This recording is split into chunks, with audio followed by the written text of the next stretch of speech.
So for some reason the Jordan 14s don't release here in the UK, and I'm guessing Europe as well. So I had to grab these off of Goat. I paid under retail for them, so which is a plus. I'm a fan of Jordan 14s in general, so I wanted to grab these and trying to get that collection for Jordan 14s growing a bit. I managed to get the Laneys this year as well, and they were around, I think, under retail or around retail as well, that I grabbed them for. Again, I don't recall them coming out in the UK, so I had to grab them in the aftermarket. And I just really like Jordan 14s. They're kind of lightweight, they have this kind of futuristic kind of look to them, and also just the materials as well on this one as well. I thought, even though it's a suede, I'm not a fan of the suede because it's a predominantly black sneaker. I think it looks quite nice, and just it's quite sort of neutral as well, just the white and black, which I also like. And just in general, it's just a clean shoe that you can wear with pretty much anything. And again, like I said, with the Jordan 14, they're really comfortable as well. So there's like the Zoom Air unit in there as well. Just a big fan of 14s in terms of the way they look, and just like the tongue as well. It's really cool.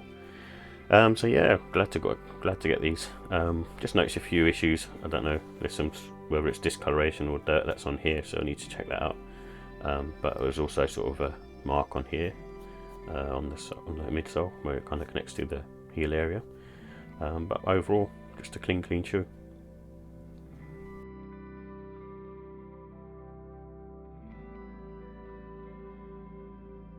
So here are the details for the Jordan 4 black and white. It comes in a black and white colorway.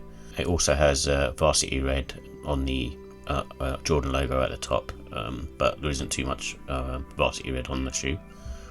It comes with an EVA sole with a Zoom Air in the forefoot and heel, and it's made up of all suede materials, and the price is £190. In terms of comfort and sizing, it's in my eyes, it's more of a medium sole. I feel like there's a bit more softness compared to some of the other Jordan models.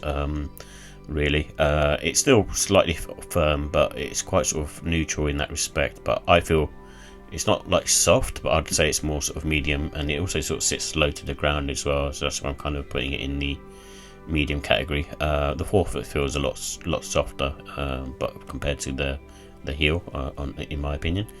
But also, I think that it also has like great support around the arch, so you get good sort of comfort in that respect as well. So I kind of like the way it feels on feet.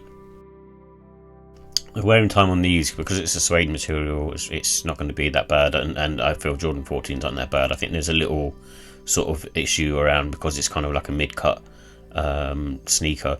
There's an issue around the ankle areas, but apart from that, once that kind of sort of starts to wear in, it's fine to kind of whereabouts.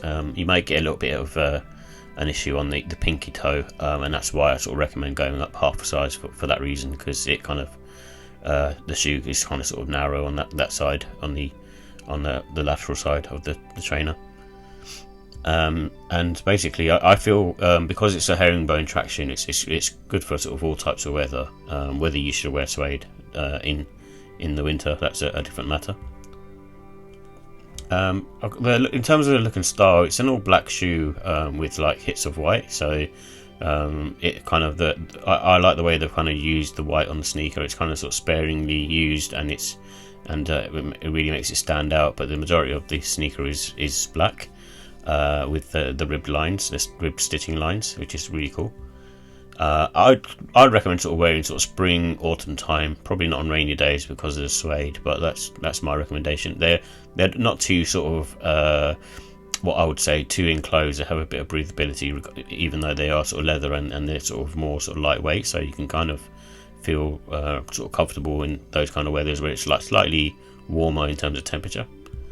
And I would say, because they, especially with these black ones, you can kind of dress them sort of casual, smart casual. They've got a bit of a futuristic vibe to them, but I feel like you can sort of dress these up depending on how you are as a person. But you could potentially wear sort of smart chinos and a nice sort of leather jacket, and it will complement this because it's quite a sort of sporty look to it.